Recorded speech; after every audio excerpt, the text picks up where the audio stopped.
ජොයි food කෝනර් channel එකට ඔයාලව ගොඩාක් ආදරෙන් පිළිගන්නවා. අද මම ඔයාලට ගෙනාවේ අවුරුදු මේසේ ලස්සන කරගන්න පුළුවන් කේක් එකක් මම හදාගත්ත විදිය. මේ කේක් හදාගන්න අවශ්‍ය වෙන බටර් කේක් හදාගත්ත විදි කීපයක් මම ජොයි ෆුඩ් කෝනර් channel එකට එකතු කරලා තියෙනවා. ඒ වගේ රෙසිපි ටික මම පහලින් link එක දාන්නම්. අපි දැන් බලමු බටර් අයිසින් හදාගන්න මොනවද අවශ්‍ය වෙන අමුද්‍රව්‍ය කියලා. මම අරන් තියෙනවා ලුණු නැති බටර් වලින් ග්‍රෑම් 200ක්.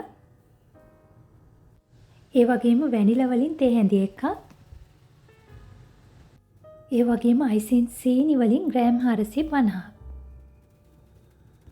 අයිසින් එක ලස්සනට හදාගන්න අනිවාර්යයෙන්ම අයිසින් සීනි ගද්දි හොඳට හලලා ගන්න. හලද්දි කැට වගේ ගතියක් තිබ්බොත් ඒ කැට ටික අයින් කරලා හලාගත්ත අයිසින් සීනි විතරක් එකතු කරගන්න. ඒ වගේම කිරි මේස ඇඳි එකක් හා ෆුඩ් කලරින් එකතු කරගන්න ඕනේ කොළ පාටින්. ෆුඩ් කලරින් එකතු කරද්දී ටික ටික තමයි පාට එකතු කරන්න ඕනේ අවශ්‍ය පාට එනකන්. වැනිලා සහ කිරි එකතු කරද්දී નિયમિત ප්‍රමාණවල එකතු කරගන්න. දැන් අපි මුලින්ම කාමර උෂ්ණත්වයේ තියෙන බටර් ග්‍රෑම් 200 විනාඩි 5ක් බීට් කරගමු. ඉතින් බටර් ගත්ති ගොඩාක් සීතල නැති ඒ වගේම ගොඩාක් දිය වෙලත් නැති බටර් තමයි ගන්න ඕනේ. ගොඩාක් සීතල තියෙන බටර් ගත්තොත් ඒ කියන්නේ ෆ්‍රිජ් එකේ තිබ්බ ගමන්ම බටර් එක අරගෙන පාවිච්චි කරොත් ජල වාෂ්ප මේ අයිසින් එකට එකතු වෙනවා. මම බටර් එක ෆ්‍රිජ් එකෙන් අරගෙන පැයක් විතර ගියාට පස්සේ තමයි අයිසින් එක හදන්න ගත්තේ. ඒ වගේම ගොඩාක් දිය වෙන බටර් එක එකතු කරොත් ඉතින් තෙල් කතිය වගේ වැඩි වෙලා අයිසින් එක දිය වෙන්න බලනවා. බටර් ටික විනාඩි 5ක් බීට් කරගත්තට පස්සේ හලාගෙන තියාගත්ත අයිසින් සීනි වලින් ටික ටික මම එකතු කරගෙන තව විනාඩි 5ක් බීට් කරගන්නවා. දැන් මම විනාඩි 10ක් බීට් කරගත්තට පස්සේ වැනිලා වලින් තේ හැඳි එකක් ඒ වගේම කිරි වලින් මේ හැඳි එකකුත් එකතු කරගන්නවා. සම්පූර්ණයෙන්ම අයිසින් එක හදාගන්න විනාඩි 15ක වගේ කාලයක් තමයි මට ගියේ. අයිසින් එකට ෆුඩ් කලරින් එකතු කරද්දී අවශ්‍ය පාට එනකන් ටික ටික තමයි මම එකතු කරගත්තේ. එකපාර ෆුඩ් කලරින් වැඩිපුර එකතු කරොත් අපිට අවශ්‍ය පාටට වඩා වැඩි තද පාටක් එන්න පුළුවන්. ඒ නිසා ටික ටික ෆුඩ් කලරින් එකතු කරගන්න.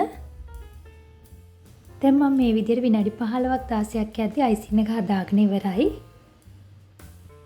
දැන් මම හොඳට නිවිලා තියෙන බටර් කේක් එක අරගෙන ඉතින් බුලත් කොලේ හැඩයට කොලයක් කපාගෙන මම තියාගත්තා. ඒක තියලා මම මේ කේක් එක වටේට කපා ගන්නවා.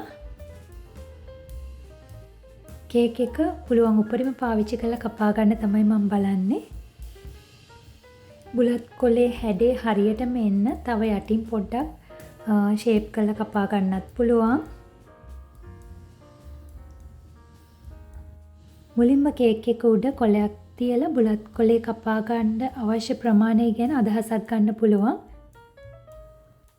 බුලත් කොලේට කපාගත්ත කොලේ ප්‍රමාණය වැඩි නම් ටිකක් ආපහු අඩු කරලා කපාගෙන මේ විදියට පිහියෙන් වටේට කපා ගන්න.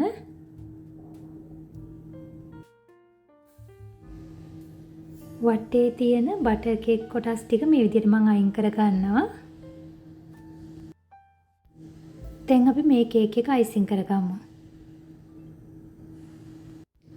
අපි හදාගත්ත බටර් අයිසින් එකට ෆ්‍රෙෂ් මිල්ක් වලින් තේ හැඳක් විතර එකතු කරලා මේ විදිහට සොෆ්ට් බටර් අයිසින් හදාගන්න පුළුවන්. එතකොට කේක් එක කවර් කරගන්න ගොඩක් ලේසි. කේක් එක ක්‍රම් කෝට් කරගන්න පුළුවන්.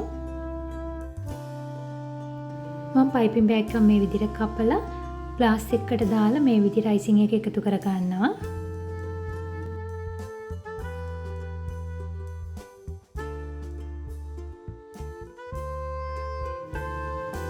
කේක් එකට මම අයිසින් එක මේ විදිහට එකතු කරගන්නවා.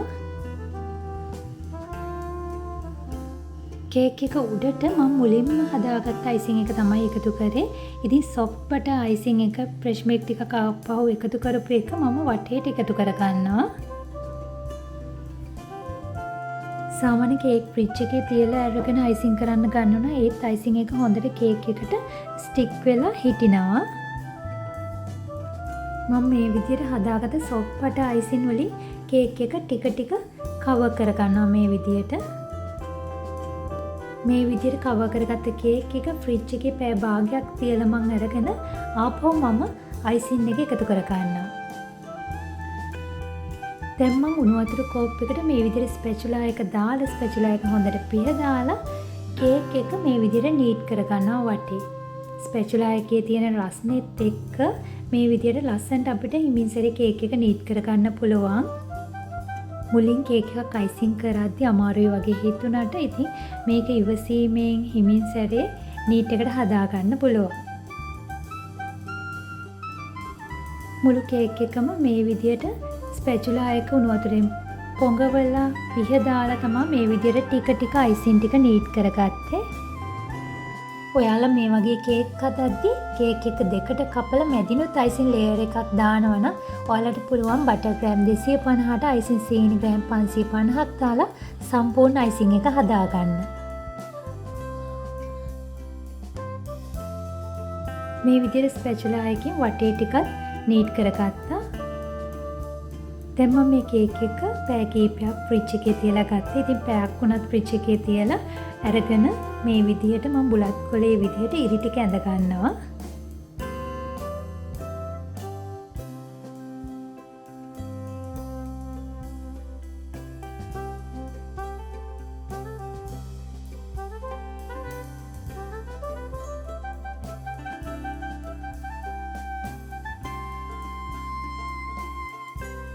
මේ කේක් එක ලස්සන කරගන්න පාච්මන්ට් අයිසින් වලින් මල් හදා ගන්න පුළුවන්, ෆොන්ඩන්ට් වලින් මල් හදා ගන්න පුළුවන්.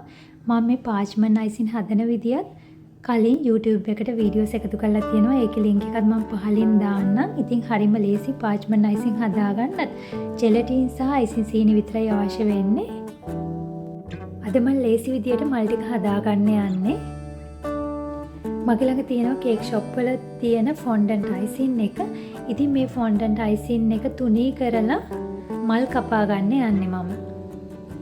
මුලින්ම මේ විදිහට අයිසින් සීනි ටිකක් දාලා එකතු කරලා තියා ගන්න. මොකද ඇලෙන්නේ නැති වෙන්න. පොඩි ෆොන්ඩන්ට් ප්‍රමාණයක් මේ විදිහට මම තුනී කරගෙන මල් ටික කපා ගන්නවා.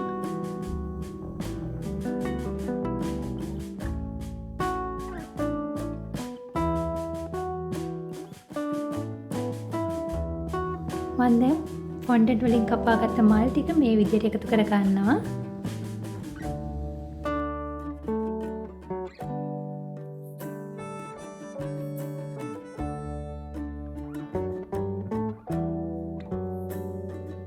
මේ කේක් එක මේ විදිහට මේසෙට එකතු කරන්නත් පුළුවන්. මම තව ටිකක් ෆිනිෂින් එක ලස්සන කරගන්න වටේත් අයිසින් කරනවා.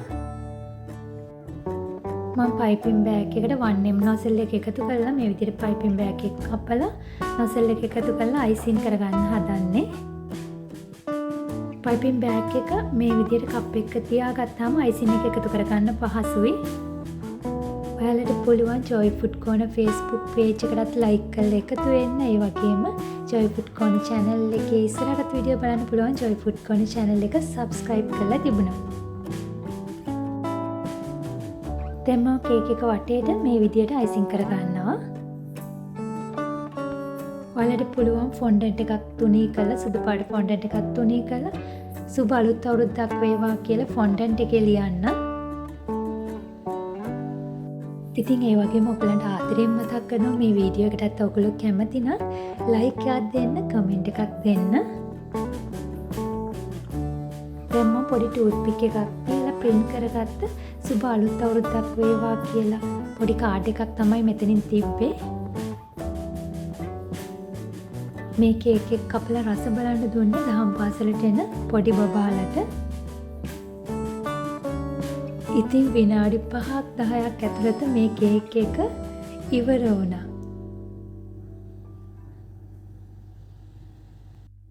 සුබ දවසක් ඔයාලට.